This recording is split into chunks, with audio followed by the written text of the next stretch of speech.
Здравствуйте, дорогие подписчики и гости канала. Надеюсь, что у вас все хорошо. Сегодня буду готовить домашний творожный сыр. Он напоминает по вкусу адыгейский сыр, но технология приготовления немного отличается.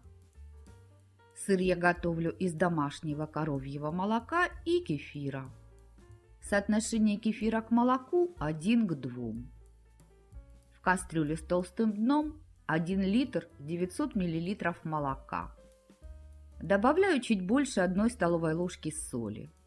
У меня размер ложки немного меньше стандартной.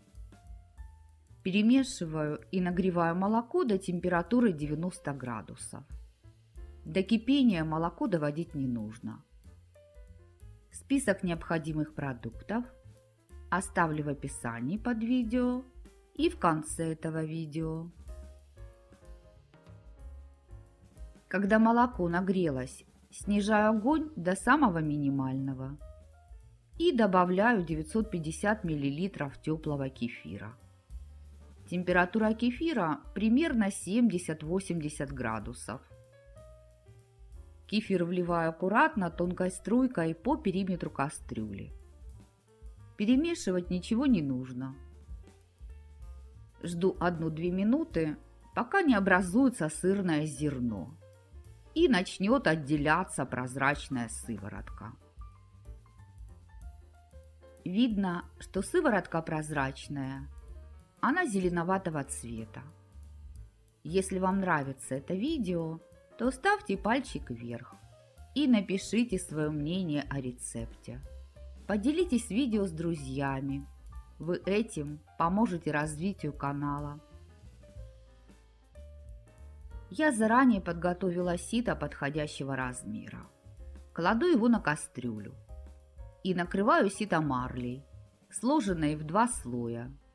У меня нет специальных форм для сыра, поэтому делаю так. Можно сырное зерно собирать шумовкой. Я собираю зерно большой ложкой. Что еще хотела сказать? Сейчас лето, жарко. И чтобы избавиться от потенциальной опасности образования плесени в сыре из-за марли, я марлю предварительно подготавливаю.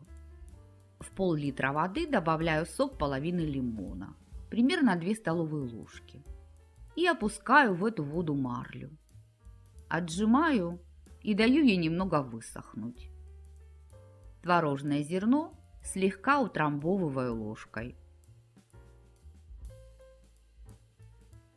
Сыворотку с более мелкими кусочками творожного зерна выливаю в сито, чтобы ничего не пропало. Предварительно сыворотку я перелила в другую кастрюлю. На сыворотке получается вкусная дрожжевая выпечка, или ее можно использовать для приготовления следующей порции сыра вместо кефира.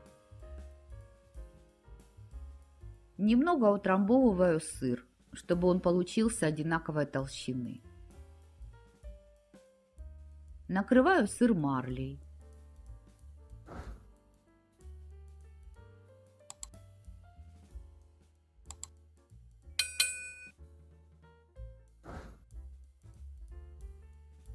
Сверху кладу блюдце, а на него ставлю литровую банку с медом в качестве груза.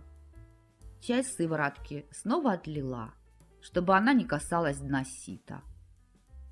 Оставляю эту конструкцию на столе примерно на полчаса. Теперь снимаю груз и переворачиваю сыр на другую сторону. Снова устанавливаю груз и оставляю еще примерно на полчаса. Затем эту конструкцию убираю в холодильник примерно на 10-12 часов. Я убираю сыр на ночь в пустой холодильник, чтобы он не впитал в себя посторонние запахи. Вы, если хотите, можете накрыть сито с кастрюлей пищевой пленкой и сверху поставить груз. Прошло примерно 15 часов. Достала сыр из холодильника и снимаю с него марлю. Из 1 литра 900 мл домашнего молока у меня получилось 444 грамма творожного сыра. Отрежу кусочек сыра. Молоко было достаточно жирным, поэтому цвет сыра не белый, как у магазинного, а с желтизной. Вот такой сыр у меня получился. Он плотный, вкусный и натуральный. Сыр не соленый, соли в нем в меру. Домашний творожный сыр можно добавлять в салаты, готовить с ним спагетти. Я даже яичницу готовлю с этим сыром. С творожным сыром получаются очень вкусные овощные запеканки. В общем, есть очень много вкусных блюд, в которых можно использовать домашний творожный сыр. Рекомендую вам приготовить такой домашний творожный сыр, он вам понравится. Тем более, что готовится он просто и достаточно быстро. Готовьте с удовольствием и приятного аппетита! Если вам было полезно это видео, то подпишитесь на канал и не забудьте нажать на колокольчик, чтобы получать уведомления о новых видео. Хранить творожный сыр нужно в холодильнике в плотно закрытой посуде в течение 3 дней. А если сыр залит сывороткой, то срок хранения увеличивается до недели. Я храню сыр в стеклянном лотке с плотно закрытой крышкой. На этом я с вами прощаюсь. Желаю вам мира и добра. До новых встреч в новых видеорецептах. Пока-пока!